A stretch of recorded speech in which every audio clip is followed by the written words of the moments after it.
Welcome to the Strength for Life podcast, where smart strength training meets real life. We're Dr. Matt and Nicole Klingberg, founders of Village Fitness and Physical Therapy. Here, you'll learn what really works in the gym, at home, and for life. All right, everybody. Today, we have a very special guest with us, Ben Tzeel. He is a registered dietitian. He's been living with type 1 diabetes for most of his life, and he helps folks to manage their diabetes, to prevent type 2 diabetes, to live life on their own terms by not having to constantly worry about their blood sugar, being able to eat the foods that they want to eat, and really succeed in life with diabetes. So Ben, super excited to have you on the Strength for Life pod today. Yeah, welcome. Thank you. This is going to be a lot of fun. I'm really, really excited because we get to combine nutrition and working out and, of course, blood sugars. Cool. Well, tell us your story. When were you diagnosed with type 1 diabetes, and what's that been like in terms of setting you up for the career that you now have? So I was 7 when I was diagnosed. So it was way back in the day in 1999. And I didn't know any better, right? I was living my life. We had just moved to Wisconsin, woo.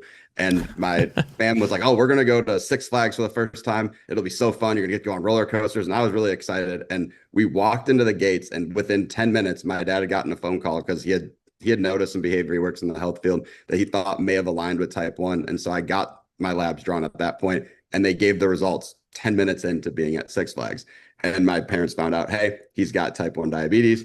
And so from that point, everything just kind of was a solemn day, and everything got flipped on its head. I kept getting told, hey, you can't have the birthday treat with your friends. Hey, you can't run around with your friends, and you're probably not going to play sports and get strong. And it really got annoying to hear the word no over and over and over and over again. So I started taking it upon myself, being someone who was interested in sports, wanted to get strong. How am I going to figure this out? And so I started asking a lot of questions, and I just didn't get answers. Like, I'd go to the dietitian at my clinic, and my favorite example of this was I told them, I'm a baseball player. I'm a pitcher. I want to get stronger. I want to eat better. What do I do? They handed me a meal plan. I swear this is legit accurate, for an offensive lineman.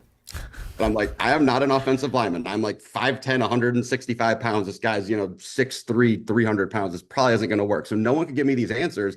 And so I started taking it upon myself. I fell in love with working out, went to college, and realized nutrition was the X factor for blood sugars as well as for strength and conditioning. So I started to dive more into that, thought I wanted to get a PhD. So did everything but my dissertation, focusing on diabetes and nutrition, realized I wanted to deal with people. So I flipped, became a dietitian, and then realized, hey, no one can answer these questions for me growing up. Why not become that person that fills that void? So people growing up with diabetes now, people living with it now, have a resource to go to, and the rest is history.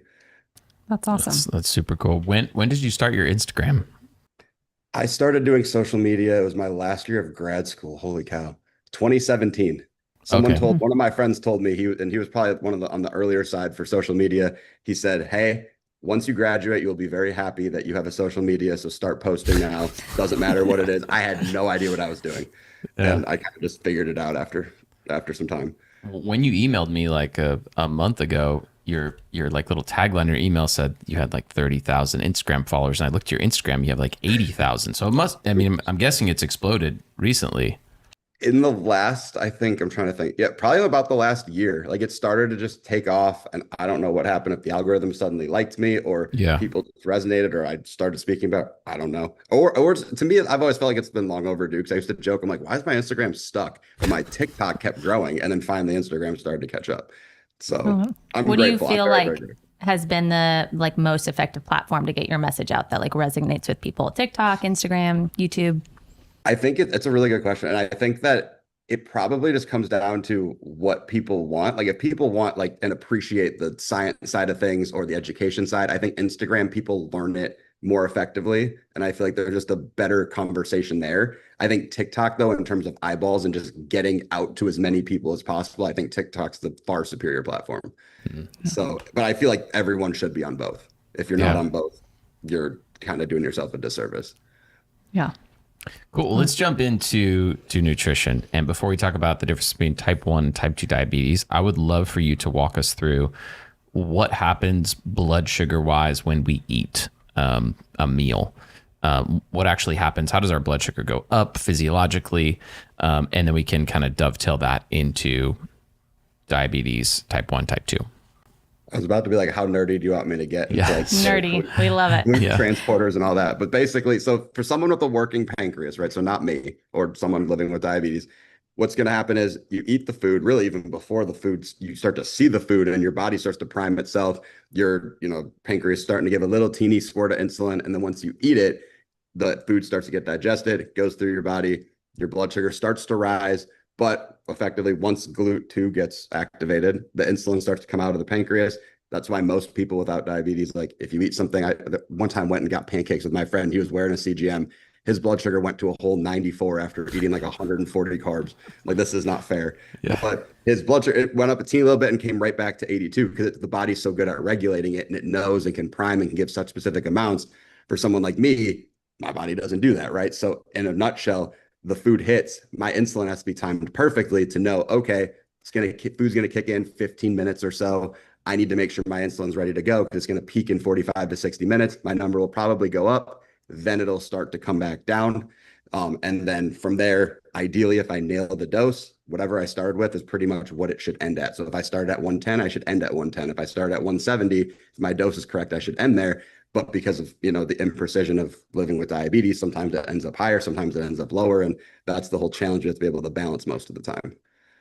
And what is it that actually, signals to your body to release insulin? Like you said, is it just like, does it happen just automatically once you start to eat? Is there foods that, cause you to secrete more insulin? Like how does your body respond? Say just a normal person that doesn't have diabetes, or not a normal person, but someone that doesn't, and then maybe, why get into a little bit of like why, I guess we'll get into that in a moment, but how that works specifically with someone who has diabetes or how it's different. So what'll happen is your body will start to sense, like in the liver, in these, GLUT2 transporters, they'll start to say, hey, there's carbs here. It's typically carbs that are starting off the cascade. Technically, protein can do it too in large enough quantities, but carbs are typically the main perpetrator, which is why everyone demonizes them, and we can definitely talk about that. But once it notices that, it'll say, okay, here's some insulin, go. And then what's going to happen is your body has these, effectively these receptors, these GLUT4 receptors that go to the surface of the cell. The insulin's there. And between that, the insulin will attach, and then it has the ability to bring these carbs into the cell. So instead of these carbs and this glucose, carbs will break down to glucose. It normally just sits in your blood, but because now the key is effectively activated, they can go into the cell. So it's not just sitting there. Again, someone with diabetes, you don't necessarily have that luxury, or it's not working as well. So the glucose just sits there, or there's too much glucose compared to the receptors, like in type 2, and there's just glucose sitting in the blood, therefore a higher blood sugar. Yeah. Oh, this is nerdy. This is fun. Yeah, I love it. And then why is it bad for us to have excess glucose in our bloodstream? So a bunch of reasons, but the most succinct version would be, number one, it puts us in a position where it's just sitting there. The oxygen can't transport to where it has to go. The nutrients can't transport to where they have to go through, red blood cells, et cetera, because the blood is literally syrupy. Like, there's too much glucose in it. It's thicker. It just is not what it's supposed to be doing. And then second, over time, this can damage some of like the endothelial tissue. It can damage the little blood vessels in your eyes, in your kidneys, in your, your feet down below. We'll just call it that. It can do a lot of damage over time. Nerve endings can have an issue as well. So there's all these different things that over time, it's not immediate, right? It has to happen over a long duration of time. Elevated blood sugar for a long time typically can lead to these complications, which is why it's so important to keep blood sugars under control, whether you have diabetes or not, but especially if you have diabetes. Makes sense. Well, thanks for breaking that down. I know you've already kind of talked about the difference between type 1 and type 2, but can you just break down what is the difference between type 1 diabetes versus type 2 diabetes for the average person? So I would say that with type 1, it's typically your pancreas just quits making insulin. Like, there's usually an autoimmune thing that starts it off. It says, hey, let's kill off all the beta cells. Now there's no beta cells. Now there's no insulin being, produced, which means you have to get insulin from an outside source. So usually that means taking insulin through an injection, through an insulin pump, some sort of method of getting it from an outside source. Type 2 is there's a big need for this insulin, but whether it's the body being too big, the body not working efficiently, the pancreas is working in overdrive trying to meet this demand, and it can't meet the demand. So it keeps trying and trying and trying and trying. That's why there's a bunch of, oral medications that can sensitize the insulin and make it work better for what's already being made. But if there aren't lifestyle changes or nutritional changes or activity changes being made, at some point, the pancreas can't keep up with the demand, and it's been working too hard, too long, and it just burns out. And then you have to take insulin from an outside source. So it can kind of lead to that insulin dependence, even though it's type 2. So you have time to do something about it. It's the key is if you're willing to do something. Absolutely. And then where does I pre-diabetes was fit gonna into ask that. this? And why is it maybe not, maybe it's painted as like, oh, it's not a big deal. Like you go to your doctor, we hear all the time from clients like, oh, I have pre-diabetes, but it's not a big deal. Maybe explain what it is first, and then maybe why it is a bigger deal than people are led to believe. So, and I'll explain this in the context of the typical diabetes diagnosis as well. So usually one of the markers that people will look at is what's your A1C, which is effectively the average of what your blood sugar has been over the last 3 months. So ideally A1C, I mean, for people with type 1, it's a different standard, but for the typical person, you want to beat 4.85, 5.1, very low. Is usually a good thing. It's literally the amount of glucose that's stuck to your red blood cells over a long period of time. However, 6.5 is the cutoff for once you're over 6.5 or over, you have diabetes, type 2, type 1, regardless. Pre-diabetes would be 5.7 to 6.4. So you're on your way. It's elevated. It's not quite to the point of type 2 or just a formal diabetes diagnosis. So there's still time to fix it and intervene, but you're trending in the wrong direction.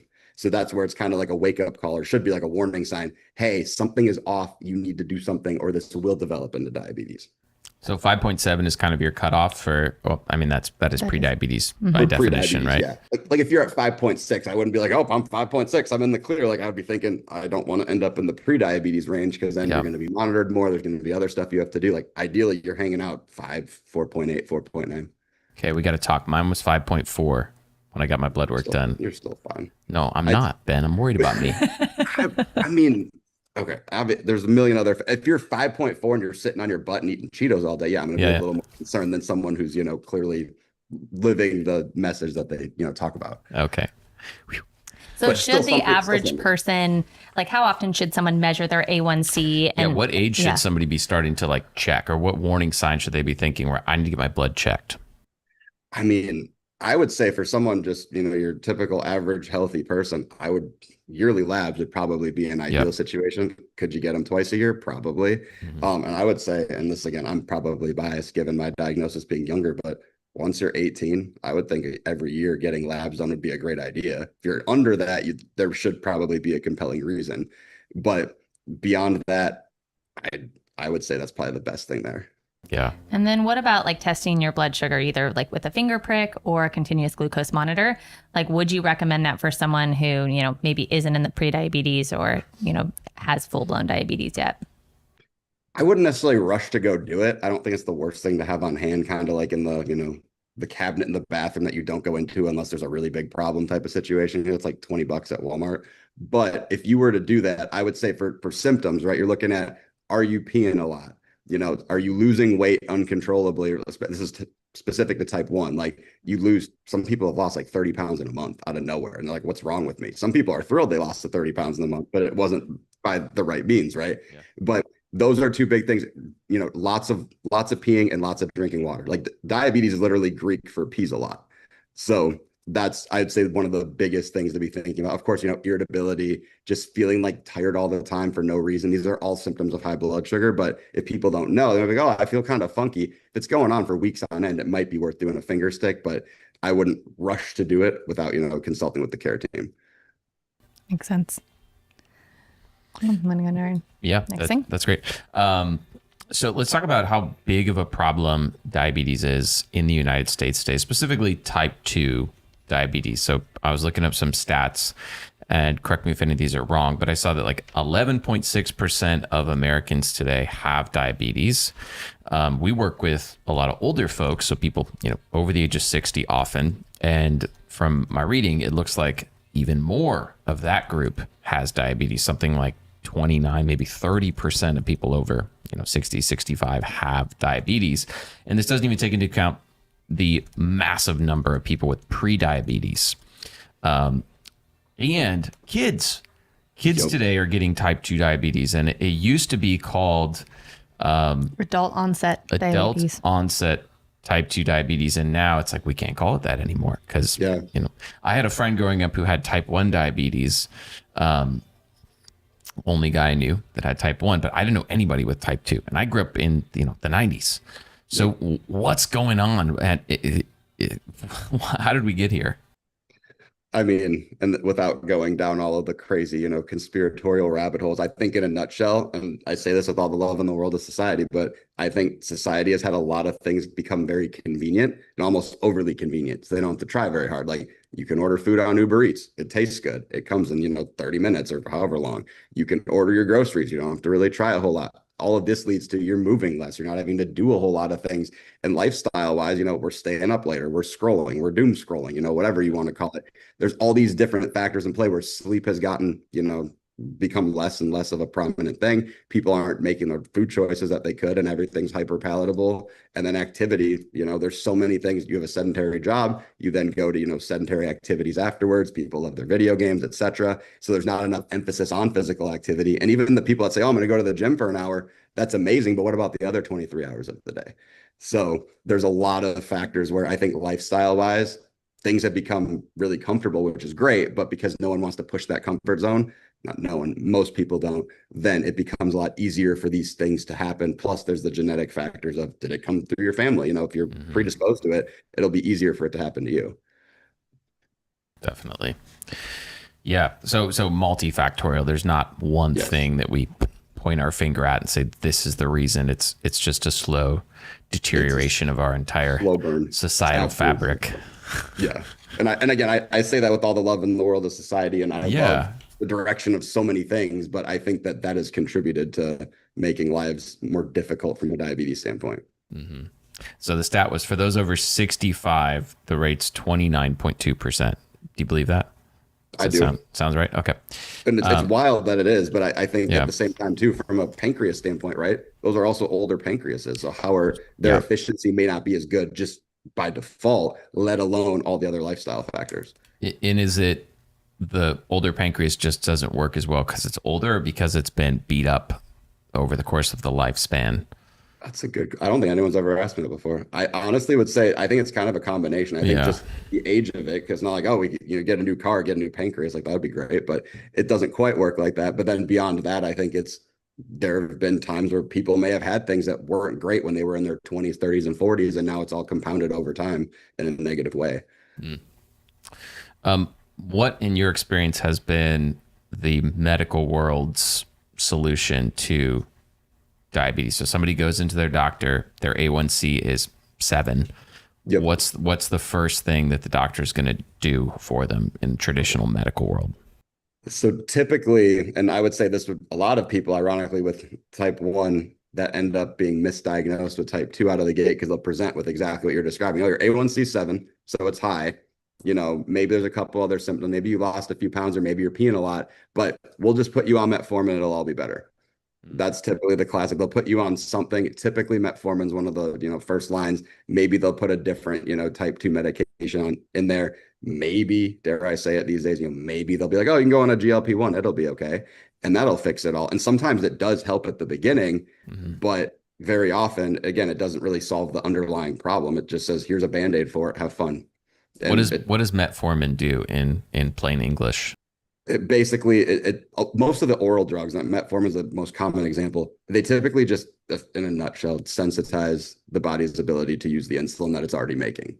Okay. So let's just pretend that your pancreas is working at 70% of its optimal capacity. Well, you need to make up that other 30%. You're already making something. Well, this might help give you that extra boost to be able to meet the demand. So now your blood sugar is not running as high. So that's all. To me, it doesn't mean metformin, but it could be any of the oral meds that would be the first line. And you're saying that it's a temporary Band-Aid. So does your body become do you need more and more of it the longer you take metformin in order for it to continue to be effective? Or do people typically just go on it and stay on it for the rest of their life, continuing to have blood sugar issues? I think it depends on the person. I think some people start to respond, and then if they don't fix the underlying other lifestyle factors, their need may go up, especially if their pancreas becomes less efficient or doesn't work as well. But some people are okay with it in general. And then you get the people who are misdiagnosed. The doctor thinks they're type 2 and they're really latent onset, type 1. And then over time, their pancreas just stops functioning and their blood sugars run higher and higher. And they get put on, I think there was the most I've ever heard is someone telling me they were put on 4 different oral drugs for type 2, and none of them were working because they were type 1. So there's no insulin being made. Of course, there's no insulin sensitizing. So it's just kind of thrown at people and said, here you go.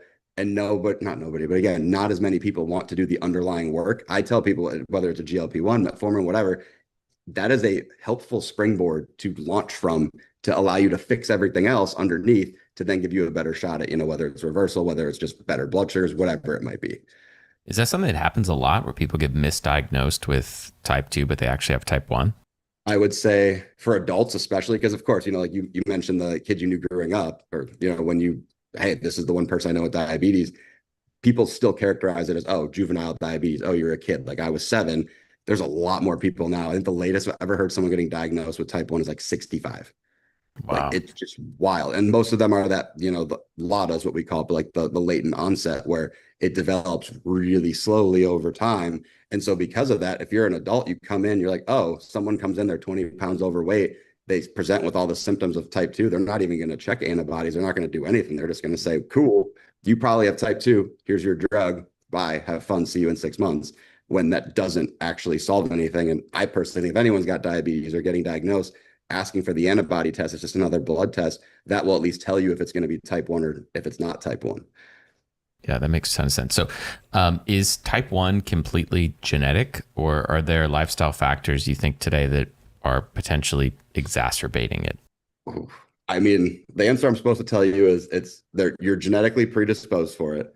And there's something that just triggers it, but we don't know what it is. A lot of people assume it's a virus of some sort. They are trying to identify which one specifically, but there was a huge spike after COVID, which was interesting because I think, again, that could have been the virus that kind of turned everything on, but it's usually dormant. It's there. Something triggers it. Boom. It manifests that way.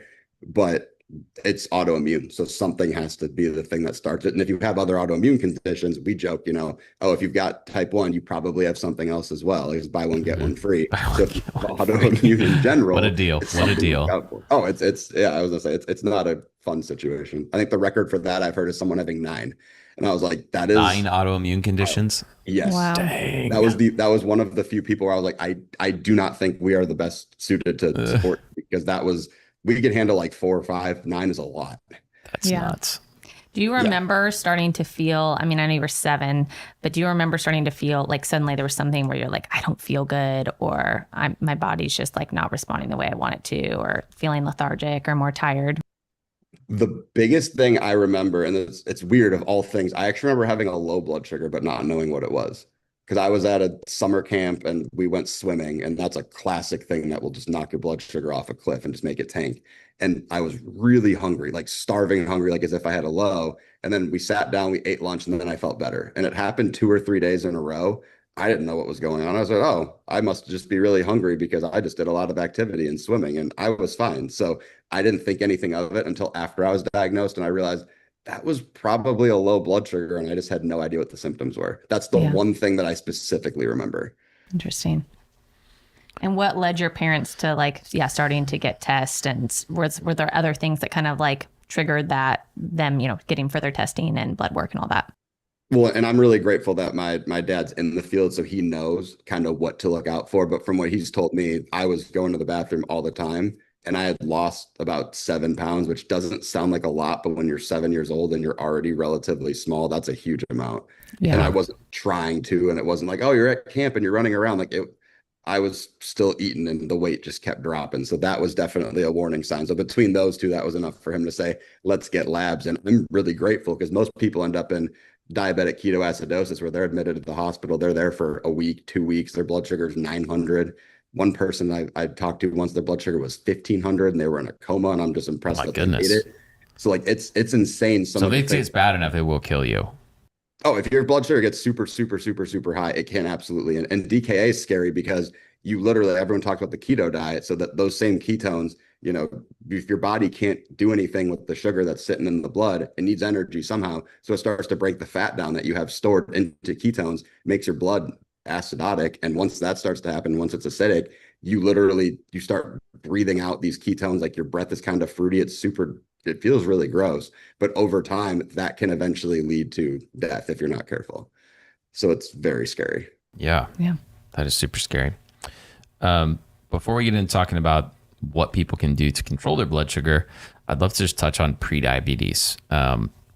And we have lots of people come in that say things like, I'm I don't have any medical conditions. I have prediabetes, but doctor says not to worry about that. Should people be concerned if their A1C is 5.7? We already touched on this a little bit, but I'd love to just get your take on prediabetes.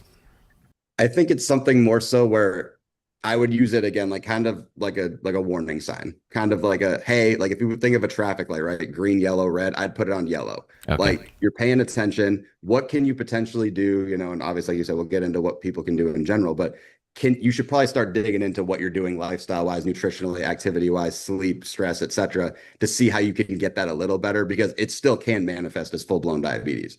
So it's kind of a, let's see if I can do something. If you're doing everything, you can check every single box, then it might be worth digging in deeper and saying, okay, with your care team, what other options exist? Because I'm already doing all of the things. Or is this something else? And, like, I'm not saying you're for sure, in that case, that person's type 1, but are there antibodies you can check? Is there deeper testing you can look into at that point? But I would definitely kind of take it as a wake up call. If someone's close or they need to drop X number of pounds, I would start that process.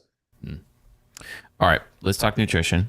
Yeah. So somebody comes to you with diabetes. Does it matter whether they have type 1 or type 2 based on like just general recommendations, or can we put those both in the same kind of bucket?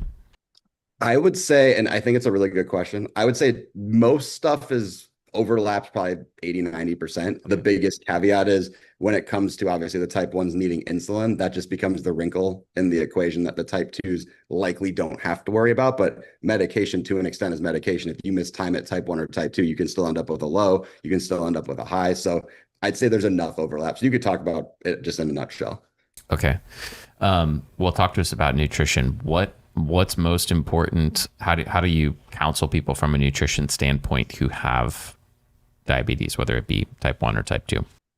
I think the biggest thing is first off to not demonize the carbs, because everybody immediately says, well, if you have diabetes, no carbs for you. Can't have cake, can't have sugar. Like, you can have these things, but you obviously have to be smart about how you have it, when you have it, how much you have, etc. And there are times, and I do it on social media, where I will intentionally order something that should be off limits and show this is what my blood sugar did, and I was fine because I planned it, and here's what I did to conquer said food adventure.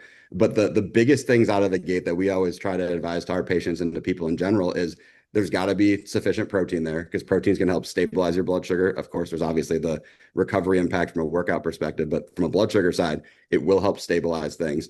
There's got to be fiber in there, because that's going to prevent the blood sugar from ideally spiking as high as it otherwise would. And then we like to see, is there some sort of fruit or vegetable in there? Because, and it sounds goofy, but the potassium aspect is a much bigger deal than people realize. And having that available is going to help from a hydration standpoint and electrolytes for whatever reason. I don't even know if there's research behind this, but we just have seen it thousands of times. The electrolyte standpoint is such a big deal. Like stubborn high blood sugar, not coming down, hydrate with electrolytes, and it typically will start to drop. Wow. I have so many follow-up questions. Will you tell people to drink like Element or something like that to get their electrolytes, or do you recommend something else? I mean, of course, if you can get it from food, that's the preferred way. But Okay. To your point, I always try to advise people, look for the ones with potassium more so than sodium. Salt. Because it's so easy. I mean, you guys know this. It's so easy to get sodium. You eat something out of a can, you get something frozen, there's 700 milligrams right there. But potassium, everybody tends to be off. And so like what I like is I have it sitting over there. And I have no affiliation with this brand, but Keto 1000 has a great product where they have a little magnesium, a little chloride, a teeny bit of sodium, but it's like 1,000 milligrams of potassium. Okay. It tastes great. Mix it in water and it does awesome. But like that does great. Body Armor has the Flash IV pouches. That's got, I think, 500 or 700 milligrams of potassium. Even the Pedialyte pouches are generally okay. Obviously, there is a carb component, but those are okay because at least the balance of sodium and potassium is better. But when it's tilted, like Elements, I think got 1,000 for sodium. Yeah, it's like 1,000 sodium. Is it 200 potassium? I was just looking it up. Yeah, it's 200 milligrams of potassium and then 60 of magnesium. Is that just not enough potassium? It's just not relative to the sodium, because most people are so out of balance. And I ask people, they're like, oh, like, do you notice anything? They're like, no. And then they start to have more potassium. They're like, oh, I feel a lot better. Like, I don't, like, when people feel disgusting, whether they've just gone on a really long hike or something else, it's usually because their balance is completely out of whack. And that's diabetes or not. Okay. So we just And how much potassium would you recommend someone gets in a day, like milligrams? I mean, I would love to see somebody at a starting point at least 2,500 milligrams. Don't go Dang. crazy. Don't be like, I'm eating 9,000, which I had one guy try to do that. I'm like, no, that's also not great because your heart may not like you. Because too much potassium can cause issues with that. But yeah, I would say for people to aim for 2,500 out of the gate, ideally, you're getting closer to, 3,500, 4,000. And how I love it is if you can try to get the potassium higher than the sodium, at some point it will obviously shift. But Yep. if you're eating 3,000 milligrams of sodium and then 4,000 of potassium, your balance should not have any issues. Should people just eat like 6 bananas a day? I know. What do you think, Ben? Well, with the carb aspect, it's not that I have a problem with it, but I think everyone thinks bananas. Ironically, like cauliflower, ton of potassium, barely Really? any Okay. impact on your blood sugar. Broccoli, ton of potassium. Brussels sprouts, ton of potassium. So I always say, aim for the veggies first if you can. Strawberries also have a ton if you eat enough of them. Blueberries as well. So I try to have people, those also have greater amounts of fiber. So can we try to find something that's got higher fiber, ideally lower carb if possible, just from that standpoint of not having to increase carbs if we don't have to. Bananas are great if you're going on a hike or about to work out, but I wouldn't try to just have them for the sake of having them. Okay. So let's say that you've got a female who's in her 60s. She's type 2 diabetes or pre-diabetes. She's 180 pounds ish, overweight, wants to be like 145. How much protein does she need per day? Well, I was going to say, well, first thing I'm looking at is if the need versus where she's starting at, because I know from a need standpoint, just with math off the top of my head, I'd want her to eventually, assuming kidney function is on point, I'd want her to get closer to 160, 155, if possible. Protein wise? That's a lot. Yes, but that's a lot. That's Okay. a lot. However, if she's eating 50 grams a day, Yeah, which I let's say think she is, which is a lot of people. cool, then I'm gonna up her to 70. Yeah. Okay. So I'm you're not going to making slowly math. titrate it up over time. 100%. Love because that. there's a 0% chance that anyone is going to stick to. She's cool, gonna I'm get protein 50, now you're farts gonna so eat bad. 100 more. Not a chance. Yeah. I was in that part too. Yeah. And That then do you part is- recommend that people spread out like protein intake throughout the day? And then if so, what's kind of like a general, like this is how many grams of protein you should have at each meal? I would say sweet spot would, if you can spread it out, it would be ideal. But it's obviously everyone talks about the muscle protein synthesis is better, etc. Yes, it would be nice, but even just from a blood sugar standpoint, that stabilization every single time you eat would be great. I would say if you can aim for at least 25 grams Per meal. per meal would be an awesome starting point. Now for, Sally in your example, we'll name her that. Sally. That's actually her name. I was gonna say that'd be amazing. But yeah, if she's eating 50 a day, okay, well now I want her at 70. Maybe she can aim for 20, 25, 25, something like that. It has to be reasonable, but there also has to be enough there to do something. If you're like, oh, I had 5 grams at breakfast, you're gonna have no benefit to your blood sugar. And on top of that, it's just not really going to contribute towards your goal. Now you're in the hole having to make up the rest of it. So your net goal though is to get Sally to a gram per pound of ideal body weight or per pound of body weight. Was that how you came up with the 165? So I tried to do it in my head where I was like, okay, she's 180. I try to get people, again, assuming no kidney issues, etc. I try to get people close to like 0.9. 0.9. If they're trying to lose weight, because that ends up being roughly 2 grams per kilogram, which is typically the upper edge. And with that, from a diabetes standpoint, it tends to work great. Some people can't tolerate that much. Some people will never get that far. But if we can get her, knowing where we want to get her, if we can get her from 50 to 110, I'm thrilled. Yeah. I just know I want to see in her world, I want to see her at triple digits at an absolute minimum. Because I know that there's the ideal and then there's the realistic. Yeah. So that's always the challenge. Okay. Yeah. How much fiber does Sally need per day? Oh, at least 20 grams. That's 20 not grams. a good question. A perfect world, get her up to 30, but I'd say you start her at 20. This is fun. I've never done something like this before. But yeah, at least 20. If she can get closer to 25 or 30, I'm stoked. But again, she's probably eating 12 grams. So can we get her to 15? Can we get her to 18? Cool. She's at 20. Now, can she maintain 20 every day of the week? Becomes another story. I Okay. was going to say, we've also had clients who, when they've suddenly increased their fiber intake, suddenly have a ton of GI issues because they're just, their body isn't used to it. And so do you have, like recommendations on what you would tell them if they're like, oh my gosh, it's way too much. I was in the bathroom, 10 times yesterday when I started eating 30 grams of fiber. I wouldn't jump immediately to 30. Like I would if she's at 12, I'm like, okay, cool. What are you already doing that we can just shift that might have a little more? Maybe, and I'm making this up, but maybe you're having this ordinary, white bread. Can we switch it to, 1 piece is whole wheat? Now you're up 3 grams. So just little things like that tends to go a long way. There are people, and to your point, there was one patient I remember, he was eating 120 grams of fiber a day. And I was like, dude, what? Like, no. He's like, well, I had this, keto snack and these special, tortillas, and I had 4 of them. I'm like, no, like, we're gonna bring this down because it gets to a point His where net carbs are actually negative.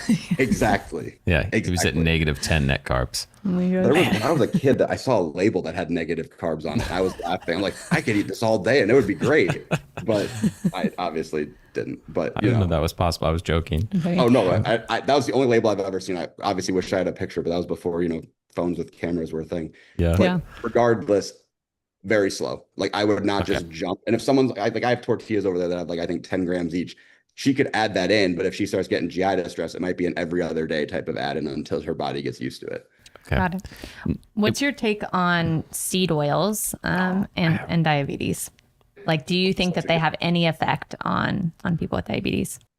And this is a fun one because I feel like if I answer like definitively yes, this is absolutely a problem, then I'm going to get the people, oh my God, it's not. And then if I'm like, no, it's no issue, then the super anti-seed oil people are going to get mad. But I think if you can avoid them and it's convenient and you're not going to spend 5 times more to do it, I think it's fine to, go and have, avocado oil, olive oil, etc. Like ideally you're aiming towards those from the omega-3 standpoint anyway.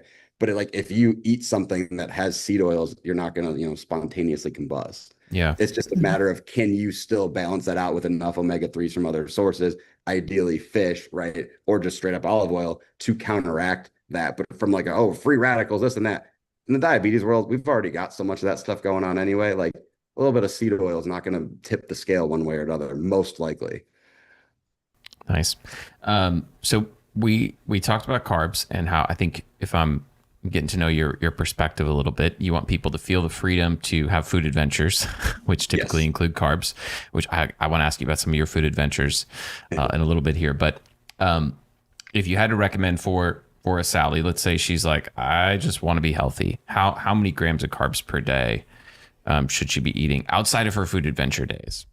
Right. So like a typical day. Yeah. The irony is, and I know I mentioned like protein specific numbers like per meal and stuff. Yeah. To me, there really isn't like a defined eat this many carbs. And I think that might just be, trauma from when I was a child of being told I had to eat 45 to 60 grams at breakfast and 60 to 75 at lunch and everything was in 15. And I thought it was stupid. But the reality is when it comes to this, if she feels good and she's like, hey, at breakfast, I'm going to eat 27, at lunch, I'm going to eat 41. As long as the blood sugars are balanced and she has those other components we talked about, I don't think there's necessarily a perfect number. There are people, I genuinely think there are people that are on this end of the spectrum of, hey, I do better on higher fat, lower carb. And there's people on the other end that do greater on higher carb and lower fat. And it's more even folks with diabetes. Oh, yeah. Okay. I've had people eating 450 grams of carbs a day with an A1C of 5.8 while they're type 1. And I've had people eating 40 grams of carbs per day with an A1C of 5.8 as type 1. So to me, I'm like, that should be the definitive proof of it's more so can I match the person versus can we find like the optimal number? Like I happen to be personally in the 140, 150 range, which isn't crazy high. Yeah. But that's just what works for me. Like what works for someone else. I mean, there may be an athlete who needs 300 grams and I have no issue with that as long as their numbers are controlled. Okay, so numbers controlled. How would somebody know that they're eating too many carbs? Like that would be if they're wearing a CGM. Let's say they're wearing a continuous perfect glucose world, monitor. You have diabetes. Hopefully, your doctor's giving you a CGM. If not, go find another doctor. Yeah, for sure. But if you're wearing a CGM, you're gonna know just because your blood sugar is gonna be out of range. You're gonna every time you eat, your blood sugar is gonna go out of range, and then it's probably going to stay out of range for a while. So, I mean, that could go for anyone, right? But anyone with diabetes, you're up, you're high, you're sitting there. That's a very telltale sign if that's happening constantly that either your insulin's off if you're on insulin or your meds are off, or you're just eating way too many. So when you're looking at a CGM, if your blood sugar does come up, you want it to come down pretty quickly.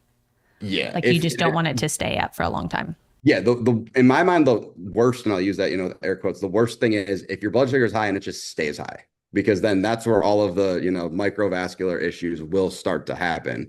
But also, it depends how high you're going. If your blood sugar is going from, hey, I ate the meal and I was 85, I went up to 150, like, all right, cool, that's fine. But if you're 85 and you go up to 350, yeah, that's going to be a much bigger issue. And to your point, you do want to come down quick. You also don't want to overshoot on the way down because then you end up with, oh, my blood sugar is 50. Now I feel like I want to eat the entire fridge. And then you're on this roller coaster you never get off of. Yeah, so that makes sense. Okay, so we talked about a lot of different things nutritionally. Do you think people with diabetes, prediabetes should do things like fasting, like intermittent fasting? I'm sure you heard of Jason Fung. Of course. Yeah. Um, yeah. What do you think of his philosophy of how you can fix your diabetes with fasting, specifically type 2? I don't think that fasting is necessarily a problem. A lot of people will be like, no, you have diabetes, don't fast. Like you can. It just, again, it comes down to, can you manage your blood sugar as you're doing it? Because a lot of people, and I will speak on the type 1 side, given that I personally do intermittent fasting, right? But I do it because I'm lazy and I don't want to eat until 11. But like I've done it for 10 years. Like it's totally doable. But if your numbers are happy, a lot of people will see, oh, I didn't eat anything. My blood sugar was great. You can't have that mindset of I'm just not going to eat because then I'm never going to eat because my blood sugar will stay in range. That's a very negative food association from the, the whole cellular mitochondrial. Oh, it's going to do all this, autophagy and mitophagy and clean things up. Sure, that's fine. But again, it comes down to, are you still hitting your nutritional targets? And number two, in the type 2 world, if the goal is weight loss and having better blood sugars, it may help you, but it doesn't matter. If you're not in a deficit, you're not going to lose weight. You get a deficit eating every 2 hours if you want to. So I think it just comes down to what your goal is and why you're doing it. And if you're just doing it because it's cool, then that's probably a terrible reason. Okay. So that's a great answer. So you're fine with it, but it just depends on what you're trying to accomplish and why you're trying to accomplish that. Cool. Like for some of the like keto type things or some of the more. Yeah, I was going to ask you about keto next, but I mean, you've kind of already answered it, I think, with some things you said earlier, but. We'll say to patients, like, if they, hey, I want to do keto. I'll be like, why? Like, why do you want to do keto or carnivore? I want to eat bacon and butter, Ben. And I got no issue. I've also done all of these different diets because I figured it was probably a good idea to know what it's like firsthand, so I have the lived experience. But like having done low carb I've done 18 months, 2 different times. I know what it's like, and I know it can be amazing. I also know it can lead to a ton of insulin resistance and drive people's blood sugars and just have them sit high for hours with no way to bring it down because of the fat. So someone comes to us, will say, why? What is your rationale? And if they have a good reason, I'll be like, cool, let's try it, or let's step your carbs down to get you there. On the flip side, they're like, oh, I want to do it because I saw in an article it would be cool. I'm like, that's a terrible reason. So here, we'll have you try to do lower carb for 2 days and see how it goes. And they don't usually make it through day 1. So it can lead to insulin resistance? I didn't know that. How does that work? So with and I will speak to this again from my experience, given it's probably the easiest way to talk about it. And I have all the CGM data. So what'll happen is you have no carbs or minimal carbs, right? So your protein will then break down into glucose. Gluconeogenesis will happen. So your blood sugar will rise, which is fine. But what can happen then is you have a bunch of fat, because like you said, butter, bacon, all the delicious, stuff. And then with the fat will just induce insulin resistance. So it basically just sits like, it's basically a force field. Like your blood sugar basically will not move. It will just sit there. It's a 160, 170. It's fine. It's not crazy high, but it will not drop. And it will finally 6, 7, 8 hours later, when it's all processed, it'll drop. But if you eat in that time frame, you're just extending it out. So I've seen people's graphs, they're just sitting at 170, and it's not ideal. That's terrible. So, right. It's not an ideal situation. And again, are there ways to get through it? Absolutely. Like if you're active, that will probably help use up some of the fat that's just sitting there. But if you eat enough of it, the fat's just sitting in your bloodstream waiting to get reesterified and put where it needs to go. So yeah, not always great. No, I didn't know that could happen. So that's super interesting. I have more nutrition questions. Yeah, keep going. Okay. What are your thoughts on artificial sweeteners for people that maybe don't want to drink soda, but want to, do things like stevia or monk fruit? And maybe we could just lump in diet soda into this conversation as well. I don't think they're awful. Like, I think there's people that'll be like, oh my God, aspartame, diet soda, worse. Like, it's fine. Like if you're abusing it, like anything else in life, it's probably not great. But when you're mentioning, stevia, monk fruit, I would say allulose, stevia, monk fruit are my top 3. Okay. Because they're more natural. Is that? Because they're more, well, allulose, especially because it's not overpowering. Because I feel like you have stevia and you're like, whoa, like that was powerful. That was a lot. Yeah. But allulose, I think it's a little less sweet than traditional sugar, but you can still bake with it. It does nothing to your blood sugar. And I've literally eaten it by the scoop to see what would happen, and nothing did. But that doesn't raise your blood sugar at all? Nothing. There's actually research in type 2 that shows it may improve your blood sugar and bring it down, which is wild. Type 1, it doesn't do anything. Okay. So allulose is my personal favorite. That's always been my favorite, but just because it has all the different uses. But with the other 2, I think because they're more natural, because They don't have any impact on the gut as well. Those tend to be my favorites. The other ones, it's kind of like sugar alcohol. If you can avoid it, ideally I would advise to, because Like xylitol. Xylitol is okay in gum, but like if you're having like sorbitol, maltitol, like you get the sugar-free syrup at like, you go to, I don't know, whatever, IHOP, which again, shout out IHOP, but you go there and get the sugar-free stuff and there's maltitol and you just pour that stuff all over, like you're probably going to end up with gas and or diarrhea. So, and if you eat enough of it, it will be an issue. So, but the other stuff, again, like aspartame, all that, a lot of it can affect your gut, which can technically in an indirect way impact your blood sugar, impact your, the hedonic pleasure food sensors in your brain. It can lead to a whole lot of other stuff, which is not great with chronic use for too much over a long period of time. Okay, but somebody who has diabetes that says, hey, Ben, I want to drink diet soda, you'd say probably fine in moderation. That's not the first thing that we're going to get rid of for sure. I wouldn't be like, I wouldn't expect like, oh my God, this, like the studies that show that like saccharin and all that stuff will cause cancer. They're eating like pounds of it. Like if you eat pounds of anything, it's probably not a great idea in one sitting. Yeah, I agree with that. So, if you had to pick between someone, drinking like a diet soda versus just a regular, so if it was like Diet Coke versus Coke, what would you tell them to do? And I can't say neither. Yeah. And I can't be like, only have regular Coke if your blood sugar's low. I mean, if let's say they don't care. They say, I'll drink either. I don't care. Yeah.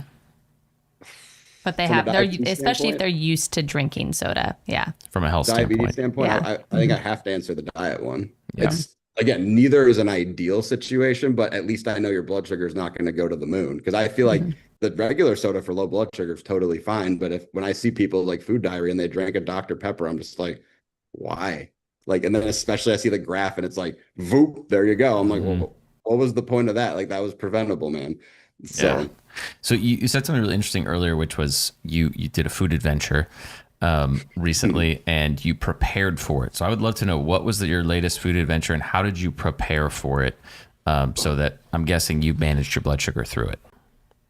I feel like I try to do them like semi-regularly, because it's also really good content too, right? But the notable ones, the most fun one to share about, I think, would be, it was about a year ago, which of course, like I said, I do more often. We went to Nashville and they have this place, it was called like Legendary Milkshakes. Okay. And they were legit legendary. Like I did the math on it. The milkshake was over 200 grams of carbs. Dang. It was glorious. Legendary. Massive milkshake. It was awesome. However, I'm like, I want to have this. So what am I going to do? I want to, increase my insulin sensitivity ahead of time. So trained the hell out of legs. Heavy leg day is going to be one of the best things in terms of insulin sensitivity. So now I have more wiggle room. If my dosing is off by a tiny bit, I know, okay, I've got a little bit of wiggle room there.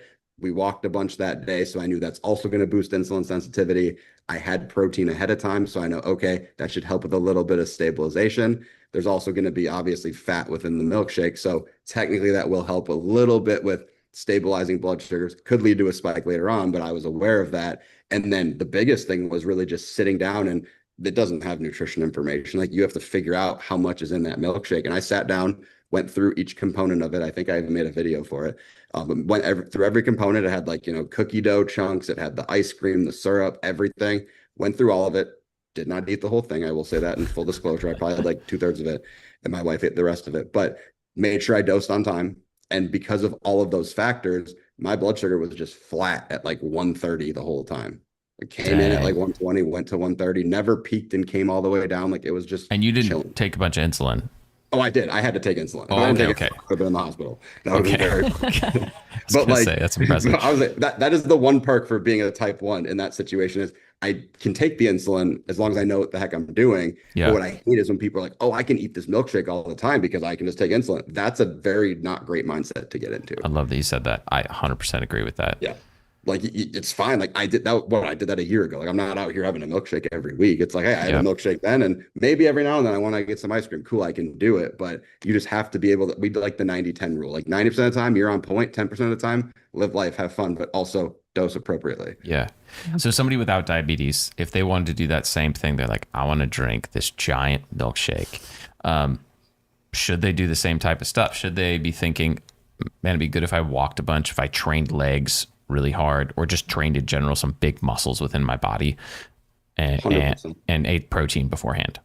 100%. Okay. I think the only difference between me and someone without diabetes is they don't have to worry about the insulin part. Yeah. And they don't, and I mean, if you're that specific into training, you're probably counting the macros anyway. So ideally you're sitting down and breaking it down.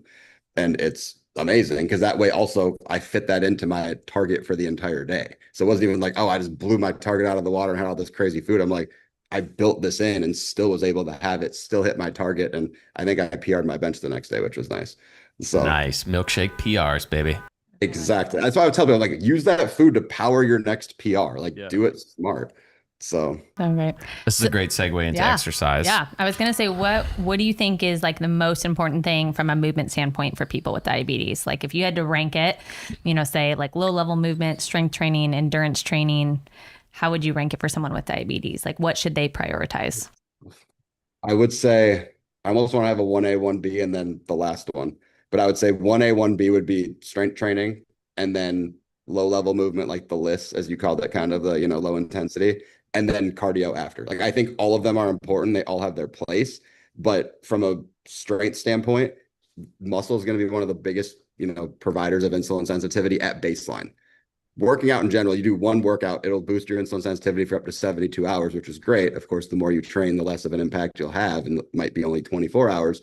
But then if you're able to get, consistent steps, your body's moving, that's going to also boost your insulin sensitivity. So now you have it at rest and now you have it while you're moving. Those two things together, absolutely massive. So like I always encourage people, if nothing else, have a step goal. It doesn't have to be crazy, set at 7,000, but make sure you hit that religiously and your body will get used to that threshold. And of course you go higher, amazing. Then cardio, obviously train your heart, but you're going to get some of that from the lower level movement. And then once a week, make sure your heart rate gets up, but you can also get that through training with lifting as well. Why did you do lower body training on the milkshake day? And why should people maybe prioritize that over, training arms or something like that? So I always look at it as the larger muscle groups are going to require more energy from me. And because of that, if I train them really hard, I'm ideally depleting a larger source of glycogen. And therefore, if I've got this empty glycogen store, more empty than it otherwise would be, this milkshake can go refill it again.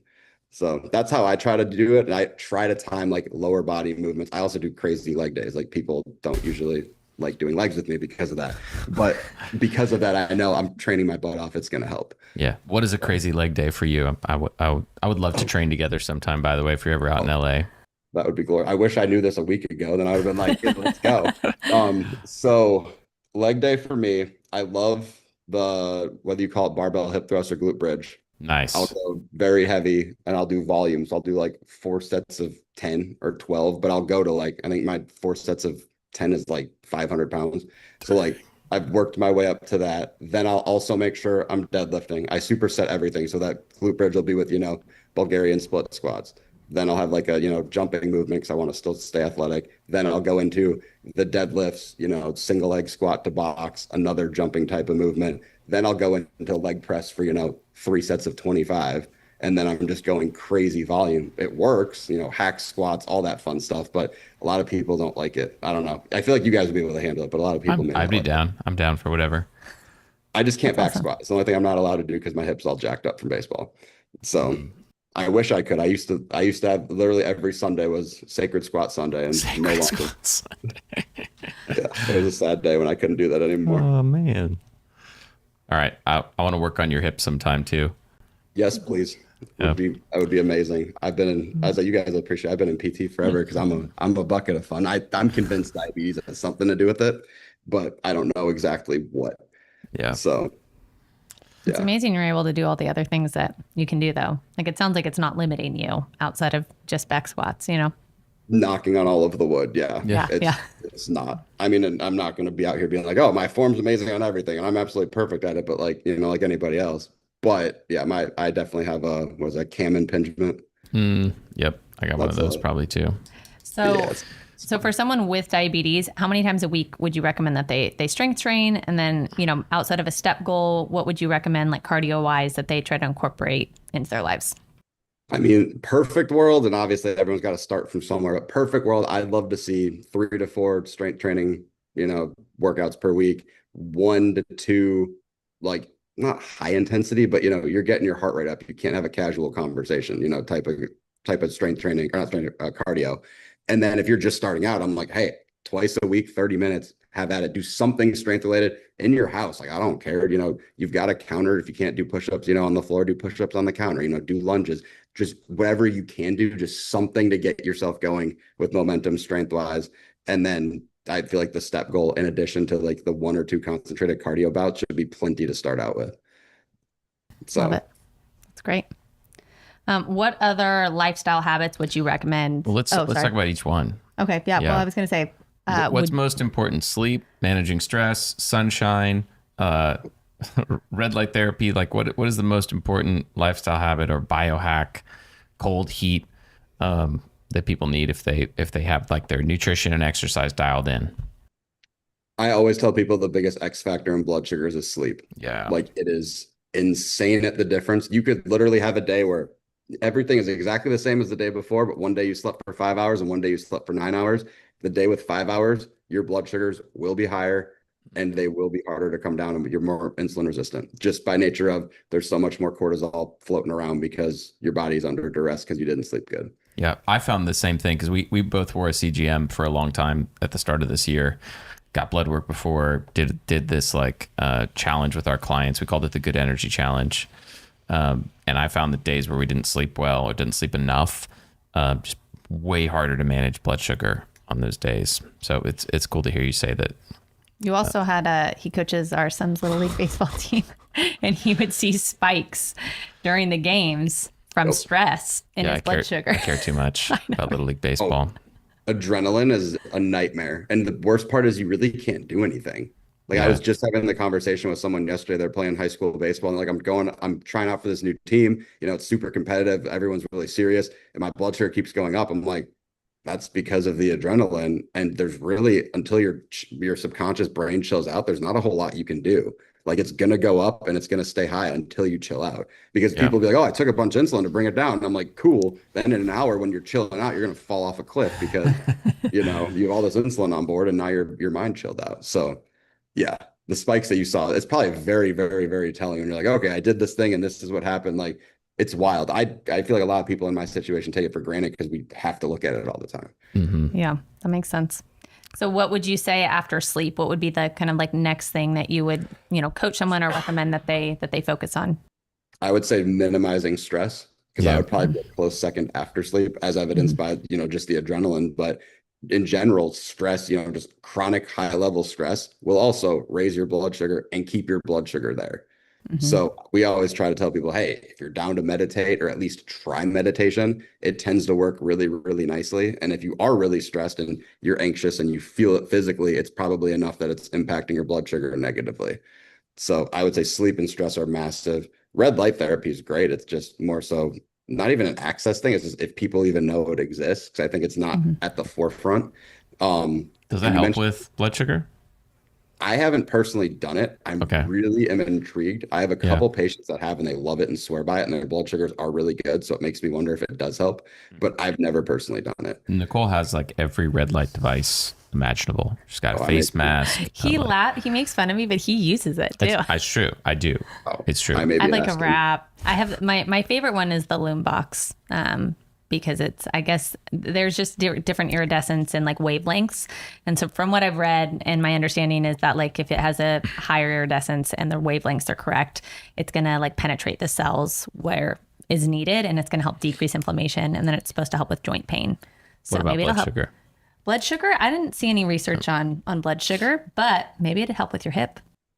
Well, and I was going to say with the hip and also with, pain and these other things, it may indirectly impact blood sugar. Exactly. For sure. Yeah. I would not be mad at all. I may ask some questions about that later. I'm like, I want to know, like, do you have a whole room set up? Like, how does this look? Like, so. We don't have a sauna, but there are red light saunas. We are going to get a sauna soon. So what about heat exposure, cold exposure, breathing, things like that? I did this experiment on a patient of mine where I took her blood sugar. I had her do Wim Hof breathing. I don't know if you're familiar with Wim Hof. I've heard of it, but I don't remember what it is. Okay. It's like forceful hyperventilating and then breath holding. We did 3 rounds of it. And we took her blood sugar again, and it dropped by like 10 points. Wow. So, I mean, it was a 10 of 1, but still something though. Yeah. I mean, that I have not had anybody do. I've done it before, not knowing what it was called.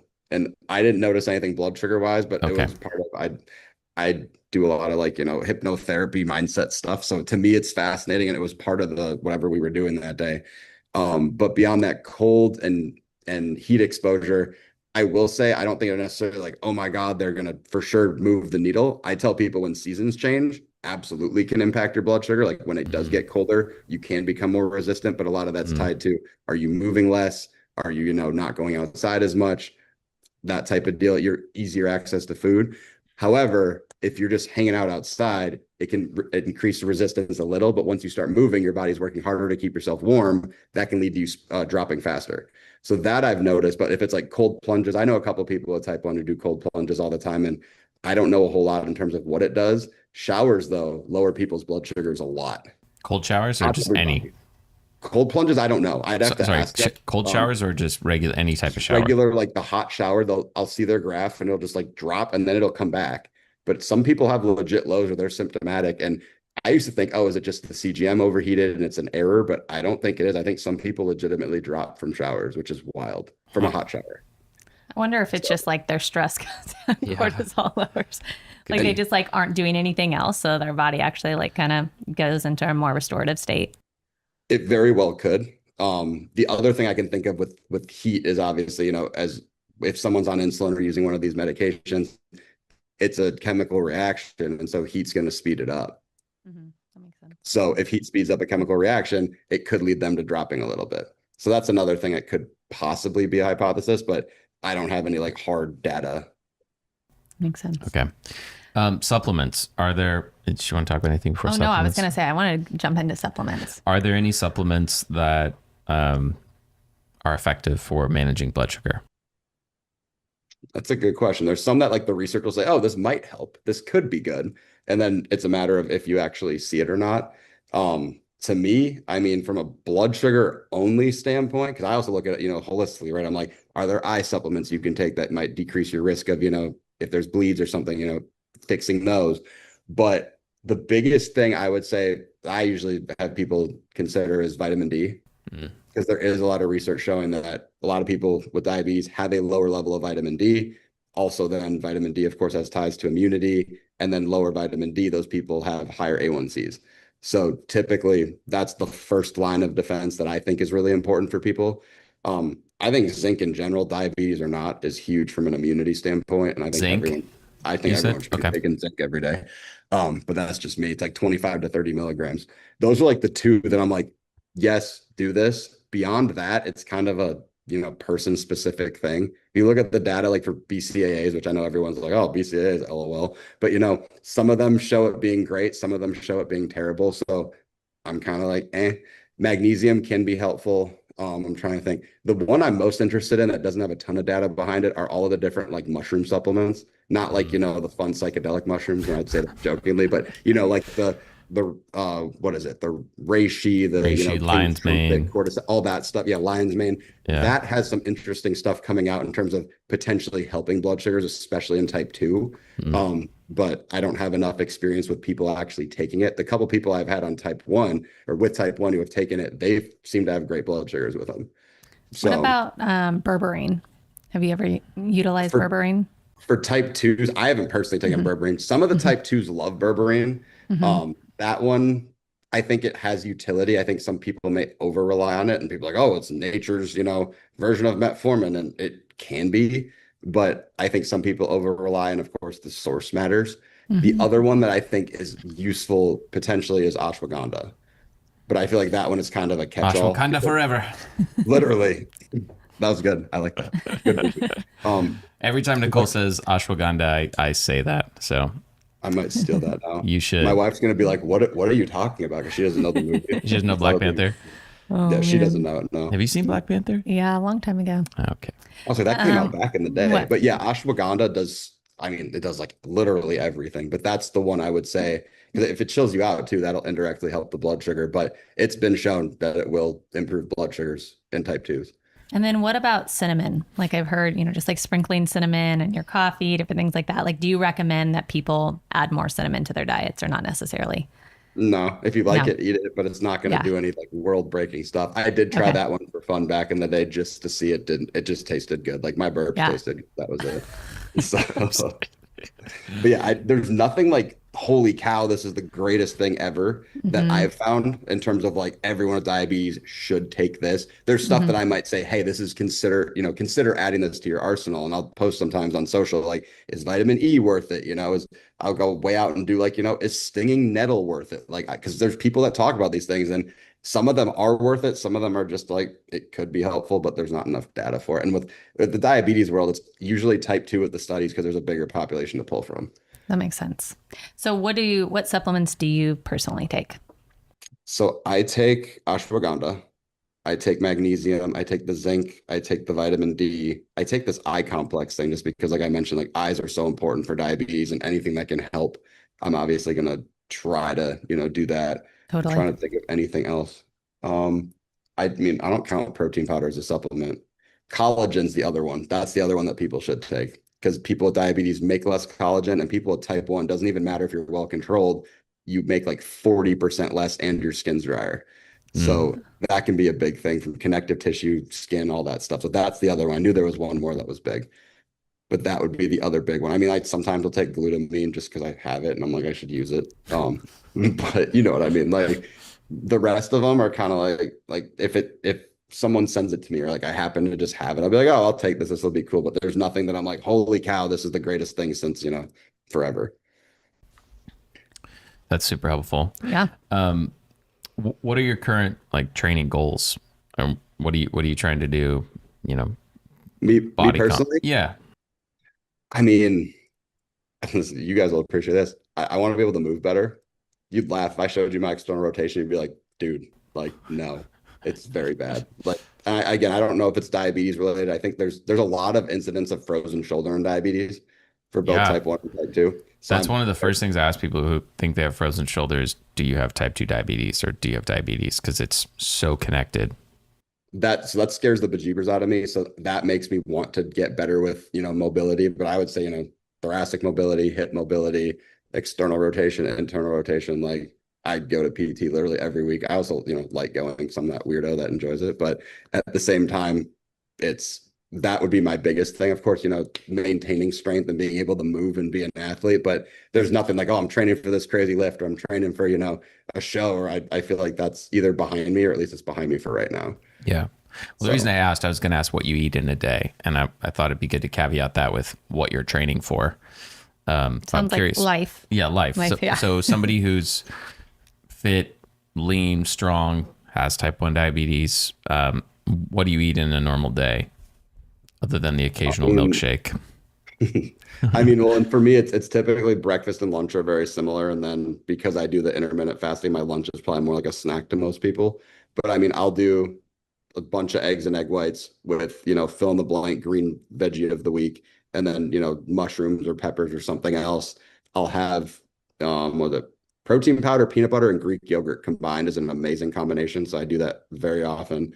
I've never And tried the peanut butter in there. That sounds good though. peanut butter in there is phenomenal. I used to Okay. do it back when I was on the keto days. It would be the heavy cream with the peanut butter and the protein powder. My Dang. God, it's like a candy bar. It's amazing. So it turned into Greek yogurt. But I do have to admit, like I love chips. I do eat chips. I try to get the avocado oil ones, but like they're also, great source of potassium and they make me happy. So I like those. Which again, Live your truth, Ben. that's what I'm saying. Like, and then I mean, I'll do like, a wrap, one of the high fiber wraps with chicken, cheese, usually nuts or, some sort of fruit as like my midday snack. And then dinner, it really just depends. Like if we go out to dinner, all bets are off. But if we don't go out to dinner, because we only go like once a week or so, I'll do, fill in the blank protein of choice, fill in the blank, between cauliflower, broccoli, large quantity of veggie. And then it really just depends at that point of what else I'm feeling. We have these great, I don't know if y'all have had them, the skinny dip peanut butter cups. Have you had No. those? They're They're these good. like lower carb, they're dark chocolate. I won't eat Reese's anymore. Like it's completely ruined me. But like they're like I think 5 grams of carbs each. They're like Dang. normal size. They taste amazing and they barely do anything to my blood sugar. I'm like, I'll eat like 5 of those a day. I don't care. Like they're so good. That's They're awesome. so good. But yeah, I mean, as you see, like I probably eat relatively clean by most people's standards, but Yeah. when I go out to eat, when we go out once a week, I do not, I just let it all Yeah. out. I don't care. And We I do the don't even same eat that thing. big. We do the same thing when we go out. But I would say I think the difference is like you go out once a week for one meal, out of all Right. the meals that you eat in a week. So it's just not a super common occurrence. Whereas like we'll have people come in and it's like they eat every Every day. meal, Yeah, every yeah. single meal, breakfast, lunch, Okay. dinner. Like they get Starbucks, they get a Starbucks breakfast sandwich and 2 sugary Starbucks drinks. And then Two? then they're snacking throughout the day on things around the office and they have candy and all the things, the sweet baked goods that their coworkers bring in, and then for lunch they have pizza or crappy takeout that that is catered for lunch, and then again they're probably their blood sugar drops in the afternoon because they've only had only like crappy processed carbs and sugar. They haven't had much protein in the day, so in the afternoon then they have then they're hungry again, and so they're like, well, what do I eat? And then they get to dinner and they're like, oh, I'm so tired. Because again, my blood sugar has probably, gone up and down too many times throughout the day. And then they just grab something like, Chick-fil-A or McDonald's on the way home from work because they're too tired. And so I think that's very different, for you going out and eating one meal versus every single day is only eating out. Well, and to caveat that point too, like I will still, when we go out to eat, like I will still hit all my targets for the day. Like I'll front load, some of the protein. I'll still get a ton of protein. I'll still get veggies. Like I'm still adhering to the principles I mentioned way early on, but then I might add, oh, I want this crazy pasta or I want this bread pudding or, whatever it might be, knowing that I'm going to have to pay attention to the fat hitting my blood sugar later. And I'm going to have to still carb count it. Like I can't just eat it just because, oh, it's once a week. It's fine. Mm-hmm. But as long as I do that, like the work's been put in, it's fine. Yeah. So yeah, I feel like you have to live what you preach. And I try to really do that. That's awesome. Cool. Well, I want to end by just asking a little bit about what you do coaching wise, how you work, what you do with people, and then where people can follow you. Yeah. So my team and I were all dietitians. We all have type 1 ourselves, which is wild. And we all have exercise backgrounds of some capacity, whether they're certified, whether we have some that are, just high level athletes still competing in things. So with that, we like to joke that we have the personal and the professional background, but we're working on people with having the great blood sugars, enjoying food, losing weight, getting stronger, pretty much just doing what you want when you want to with the people you want to do it with, and not having diabetes be this thing that's constantly on the forefront of your brain. So for people that are interested in, getting support on that, the website would be yourdiabetesinsider.com. We'll put that in the show notes for sure. Yeah, so that one I feel like it tells a little about us, all of course the typical thing. But for social media, for just more about the messaging, etc. I'm on Instagram and TikTok at Man of Tzeel, MANOFTZEEL, and I'm torn on changing it to just at Your Diabetes Insider to make it easier. So I might do it. I don't know. I haven't decided yet. I think that the social should be your personally. I've been torn because I'm like, I want to keep everything congruent, but I'm like, do I change it? Do I not? So I just figured I'd throw them both out there in case someone's like, well, maybe he changed it since by the time it comes out or something. Okay. So, Okay. That's fair. just in case. And then you also have a podcast, right? I do actually have Yeah. the Your Diabetes Insider podcast, which is a lot of fun. Talk a lot about diabetes, random things, life things. So I feel like we'd have a fun episode if we talk about frozen shoulder. I've never done that. I would be don't know. happy. That'd be an interesting subject. Yeah. But I I'd be know happy to enough do to that. talk about it. So I'm like, it was on my brain. I'm like, at some point I'll find someone. I'm like, this would be a good one for y'all to help me with. So that could be Definitely. fun. That could be really fun. Last question to close us off. If you had to make one swap, like a grocery store swap or something that you would just tell anyone that has diabetes, like you should swap this for this, what would it be? Ooh, that's a good one. That's a real, and we're talking food specifically, or can it Yeah, be food anything? specific. Like if they're like, oh, this is what I normally eat in a week, and you're like, oh, just make this one swap, and I think this will make a big difference. I would say if there's a way with, and this is, yeah, I would say, and I'll go on the dairy front. I would say if you're doing dairy, there's already enough potential insulin resistance with dairy as a whole. If you can go from, hey, there's a bunch of fat in this to I can get a little bit less fat, it will make your life a lot easier. So part skim cheeses versus full fat will make life easier from a blood sugar standpoint. Or, hey, I have Greek yogurt with fat, you can get it without, much better. Interesting. Super interesting. Well, Ben, thank you so much for being on the Strength for Life podcast today. This is a really fun conversation. I enjoyed it a lot. Appreciate you. Appreciate the work you're doing for people with diabetes and people that just want to be healthier. Keep doing what you do. No, I'm grateful. This was a lot of fun. Thank you guys for letting me hang out. Awesome. Of course.